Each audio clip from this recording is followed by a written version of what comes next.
రాష్ట్రపు సంక్షేమతో సత్యం నిత్యం సఫలం. జనగణ మంగళ నాయకుడా, ఘనమగు చరితల నాయకుడా, పలుతరములు మము పరిపాలించర స్వామికుడా. నవయుగ మేధో సైనికుడా, సమయము తెలియని సేవకుడా, యువన వ్యాంధ్రకు ప్రగతిని చూపర సాధకుడా, వైతాళికుడా.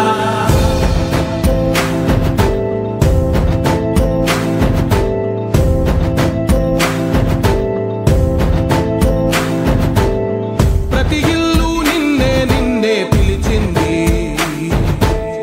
ప్రతి గడప నీకే స్వాగతం అంటోంది, ప్రతి మనసు నువ్వే గెలవాలంటోంది. గౌరవ ముఖ్యమంత్రి గారికి, మంత్రివర్యులందరికీ కూడా స్వాగతం సుస్వాగతం మీ కరతాళ ధ్వనుల మధ్య తెలియజేస్తూ కార్యక్రమంలో తదుపరి నంద్యాల జిల్లా కలెక్టర్ శ్రీమతి రాజకుమారి మేడం గారు స్వాగత సుమాంజలి సమర్పిస్తారు.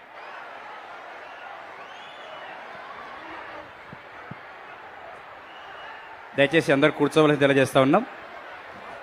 గౌరవ ముఖ్యమంత్రి గారికి, గౌరవ ప్రజాప్రతినిధులందరికీ, బనగానపల్లి నియోజకవర్గ వాస్తవ్యులందరికీ, అధికార బృందం, పత్రికా మరియు ప్రసార మాధ్యమ ప్రతినిధులందరికీ కూడా పేరు పేరున నా నమస్కారాలు తెలియజేస్తూ ఉన్నాను.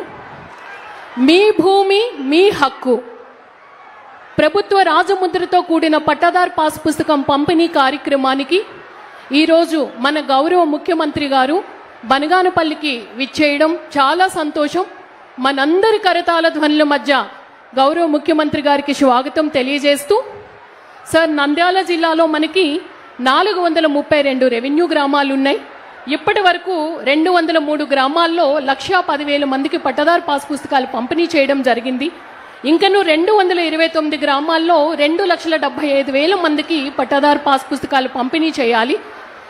తమరు దిశానిర్దేశం మేర ఈ కార్యక్రమం మనకి జనవరిలో ప్రారంభమైంది. మార్చి 2027 నాటికి 100% పట్టాదార్ పాస్ పుస్తకాల పంపిణీ కార్యక్రమాన్ని నంద్యాల జిల్లాలో రైతులందరి సహకారంతో ఈ కార్యక్రమాన్ని ముందుకు తీసుకువెళ్లి పూర్తి చేస్తామని తమకు మాటిస్తూ ఉన్నాం. సార్, పట్టాదార్ పాస్ పుస్తకాలు పంపిణీ చేయాలి అంటే ముందు మనం రీసర్వే కంప్లీట్ చేసుకోవాలి. ఇంకా 155 గ్రామాల్లో 8 లక్షల ఎకరాల రీసర్వే ఉంది. దీన్ని మనం డిసెంబర్ నాటికే పూర్తి చేయడానికి ప్రణాళిక రచించుకున్నాం. సార్, మనకి నంద్యాల జిల్లాలో డోన్ తర్వాత అత్యధిక జీడిపి ఇస్తున్న కాన్స్టిట్యుయెన్సీ మనకి బనగానపల్లి కాన్స్టిట్యుయెన్సీ. ఇక్కడ మనకి ఎస్ఆర్బీసీ ద్వారా 1,14,000 ఎకరాలకి సాగునీరు అందుతుంది. మనము హై రెమ్యూనరేటివ్ హార్టికల్చర్ క్రాప్స్ని ఇక్కడ ప్రమోట్ చేస్తూ ఉన్నాం. మినరల్స్ పరంగా రిచ్ ఏరియా, సర్క్యూట్ టూరిజం మనకి ఇక్కడ ఉంది. వీటన్నింటితో పాటు మనకి ప్రజల సహకారం చాలా ఎక్కువ. స్వచ్ఛ బనగానపల్లి గౌరవ మంత్రి గారి సహకారంతో, ప్రజల సహకారంతో స్వచ్ఛ బనగానపల్లిగా తీర్చిదిద్దడానికి మనం అనేక ఇనిషియేటివ్స్ ఇక్కడ మనం బనగానపల్లిలో తీసుకున్నాం. సార్, అలాగే జలధార, జలహారతిలో కూడా ప్రజలు స్వచ్ఛందంగా ముందుకొచ్చి చాలా సపోర్ట్ ఇచ్చి భూగర్భ జలాలు పెంచడానికి చాలా పెద్ద ఎత్తున సపోర్ట్ ఇచ్చారు. ప్రజలందరికీ కూడా ఈ సందర్భంగా ధన్యవాదాలు తెలియజేస్తూ ఉన్నాం. సార్, అలాగే ఇక్కడ మనం హార్టికల్చర్ రెమ్యూనరేటివ్ క్రాప్గా చేయడానికి 20,000 ఎకరాలని హార్టికల్చర్ ప్రమోట్ చేయడానికి నేచురల్ ఫార్మింగ్ జిల్లాలో ఇప్పటి వరకు 55,000 ఎకరాల్లో అవుతుంది. దీన్ని 1,00,000 ఎకరాలకి పెంచడానికి కూడా మనం తదుపరి చర్యలు తీసుకున్నాం. సార్, ప్రజలు, ప్రజాప్రతినిధులు, అధికారుల సహకారంతో బనగానపల్లి కాన్స్టిట్యుయెన్సీని అలాగే నంద్యాల జిల్లాని అన్ని విధాల ముందంజలో ఉండడానికి ప్రయత్నిస్తామని తమకు తెలియజేస్తూ, ఈ అవకాశాన్ని నాకు ఇచ్చినందుకు నేను ధన్యవాదాలు తెలియజేస్తూ ఉన్నాను. సార్, గౌరవ ఎంపీ గారిని మాట్లాడవలసిందిగా కోరుతున్నాను. మంత్రివర్యులు బీసీ జనార్దన్ సార్ గారిని ప్రసంగించవలసిందిగా కోరుతున్నాం.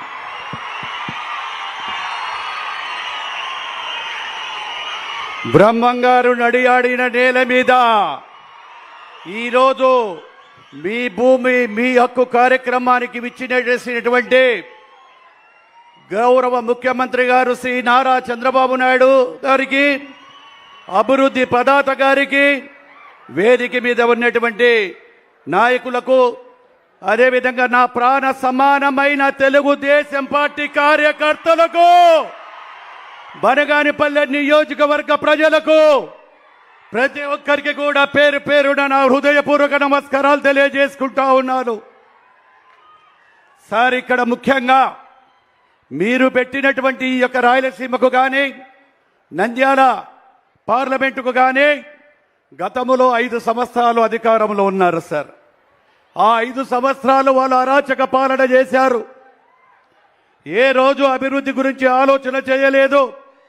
ఈ యొక్క సైకిల్ గొడ్డలు పార్టీ ప్రతి ఒక్క అభివృద్ధిలో ఆ రోజు 14 నుంచి 19 వరకు మనకు మీరు ఇచ్చినటువంటి అభివృద్ధి మేము చేస్తే ఆ అభివృద్ధిని కూడా మధ్యన ఆపేసి ఆ రోజు అభివృద్ధిని కూడా అడ్డుకోవడం జరిగింది సార్. ఈడ ఒక్క విషయం చెప్పదలుచుకున్నాను సార్ ప్రజలందరికీ కూడా. పాపాత్ముడికి మంచి పాలకుడికి మధ్య తేడాను మనం మరిచిపోకూడదు.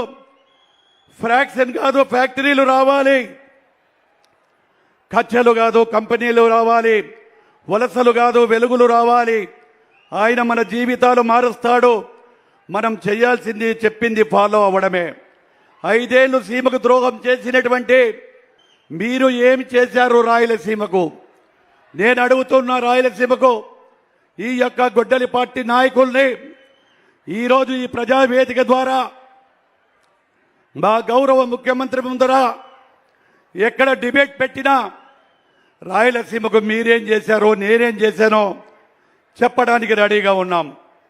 గత 5 సంవత్సరాలలో ఇదే పార్లమెంటుకు కానీ బనగానపల్లి నియోజకవర్గానికి ఆ రోజు ఎన్నో దౌర్జన్యాలు చేశారు, కేసులు పెట్టారు. వైఎస్ఆర్ పార్టీ నాయకులు మమ్మల్ని అనగదొక్కాలని చెప్తే మీరిచ్చిన స్ఫూర్తితో వాళ్ళను అనగదొక్కుంటూ తెలుగుదేశం పార్టీని జెండాను మీరిచ్చినటువంటి సహాయ సహకారాలతో రెపరెపలాడించి గెలిచడం జరిగింది సార్.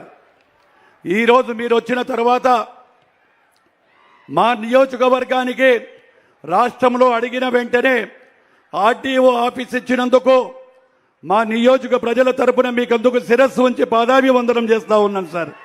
ఇది మా ప్రజల చిరకాల కాంక్ష. అదేవిధంగా గతంలో 17వ సంవత్సరంలో తమరు బనగానపల్లె పట్టణంలో జరిగే ఇబ్బందులు ఉన్నాయి. చుట్టుపక్కల సిమెంట్ ఫ్యాక్టరీలు వస్తాయి, ఇండస్ట్రీస్ పెరిగాయి. ఎప్పుడో బ్రిటిషుల కాలంలో వేసినటువంటి రోడ్లు ఉన్నాయి. ఆ ఇరుకు సందులలో పోతా ఉంటే ఇబ్బందులు ఎదుర్కొంటా ఉన్నాము. బైపాస్ రోడ్డు కావాలంటే తమరు వెంటనే మాకు ఇవ్వడం జరిగింది సార్. ఆ బైపాస్ రోడ్ టెండర్లు పిలిచిన తర్వాత కేవలం మన ప్రభుత్వం మొదలు పెట్టిందని చెప్పి ఆ ప్రభుత్వం ఆ రోజు వచ్చిన తర్వాత దాన్ని కూడా బైపాస్ రోడ్డును క్యాన్సిల్ చేశారు సార్. మళ్ళీ నేను మీ దగ్గరికి వచ్చిన అడగంటిన వెంటనే మళ్ళీ అదే జీవోని ఇచ్చి ఈరోజు బనగానపల్లెకు ఎన్నో కష్టాలు పడుతూ ఉన్నారు. కంటైనర్లు వస్తూ ఉన్నాయి. ఏ రోజు చూసినా గంటల కొద్ది ట్రాఫిక్ జామ్ అయిపోతూ ఉంది. అటువంటి తరుణంలో ఇప్పటికే మీరు ఇచ్చినటువంటి బైపాస్ రోడ్డును 70% పూర్తి చేసుకొని త్వరలోనే వాటిని కూడా ఓపెన్ చేయబోతా ఉన్నాం సార్. ఇది ఒక బనగానపల్లె గ్రామ పంచాయతీకి ఒక చరిత్ర సార్. ఎందుకంటే తమరిచ్చినటువంటి స్ఫూర్తితో ఇక్కడ చాలా మంది పేదవాళ్ళు ఉన్నారు, మైనార్టీలు ఉన్నారు. ఇక్కడ చిన్న చిన్న సందులలో ఉంటే ఆ మురికిలో ఉన్నటువంటి వలన చాలా మంది కూడా మురికి పోతా ఉంటే మీరిచ్చినటువంటి స్ఫూర్తితో 41 కిలోమీటర్లు అండర్ గ్రౌండ్ డ్రైనేజ్ మీరు శాంక్షన్ చేసినందుకు మా ప్రజల తరపున మీకు పాదాభివందనాలు చేస్తా ఉన్నాం సార్. ఇది ఒక చరిత్ర సార్. 41 కిలోమీటర్లు సార్. ఇప్పటికే 28 కిలోమీటర్లు కంప్లీట్ చేశాం సార్ రాత్రింబగళ్ళు. ఈ నెల డిసెంబర్ నాటికే దాన్ని కూడా కంప్లీట్ చేసి తమరికి అంకితం చేస్తానని చెప్పి నేను తెలియజేస్తా ఉన్నాను సార్. గర్వంగా చెప్పగలుగుతున్నాను సార్.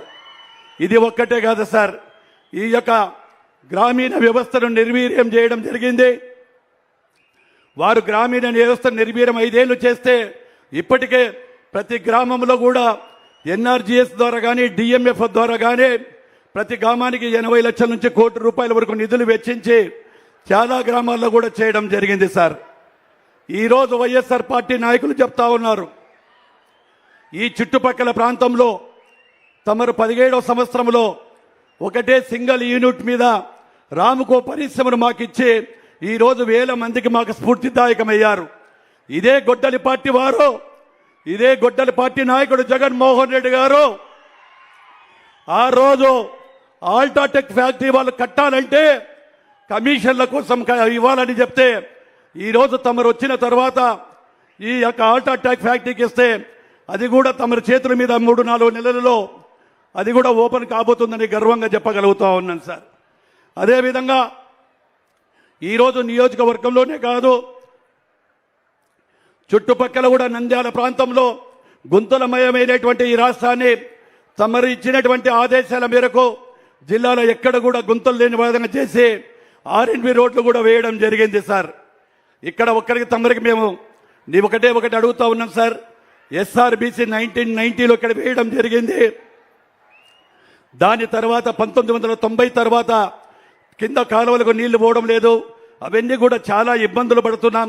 దయచేసి తమరు అది ఒక్కటి కూడా మాకు ఈ యొక్క ఎస్ఆర్పిసి కాలువ మీద ఆధారపడినటువంటి చాలా 1,25,000 ఎకరాలు వ్యవసాయం మీద ఆధారపడినటువంటి మా నియోజకవర్గ ప్రజలకు మీరు ఈరోజు సాయం చేస్తారని వాగ్దానం చేస్తారని మరి మిమ్మల్ని కోరుకుంటా ఉన్నాను సార్. అది అదేవిధంగా ఏదైతే బీసీ హాస్టల్కు సంబంధించి తమరే నాకు జీవో ఇచ్చారు సార్.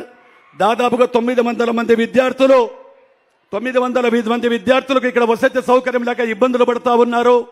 అక్కడ బీసీ హాస్టల్ శాంక్షన్ చేయవలసిందిగా కోరుకుంటూ ఇక్కడికి వచ్చినప్పుడు స్వాగతం పలికిన ప్రతి ఒక్కరికి కూడా చేసి ఈ అడిగినటువంటి 2 కోరికలను తీరుస్తారని నాకు తెలియజేస్తారని చెప్పి కూడా తెలియజేస్తూ ఇక్కడికి వచ్చినందుకు మళ్ళీ మా నియోజకవర్గ ప్రజల తరపున, కార్యకర్తల తరపున, జిల్లా ప్రజల తరపున మరొక్కసారి తమరికి స్వాగతం తెలియజేస్తూ సెలవు తీసుకుంటున్నాను. జై హింద్, జై తెలుగుదేశం, జై చంద్రబాబు నాయుడు గారు. థ్యాంక్ యూ, ధన్యవాదాలు సార్. బనగానపల్లె సమగ్రతను వివరించిన మీకు కృతజ్ఞతలు తెలియజేస్తూ కార్యక్రమంలో తదుపరి పట్టాదార్ పాస్ పుస్తకాల లక్ష్యాలను సంక్షిప్త సుందరంగా తెలియజేయవలసిందిగా సర్వేర్ మురళి గారిని కోరుతున్నాను.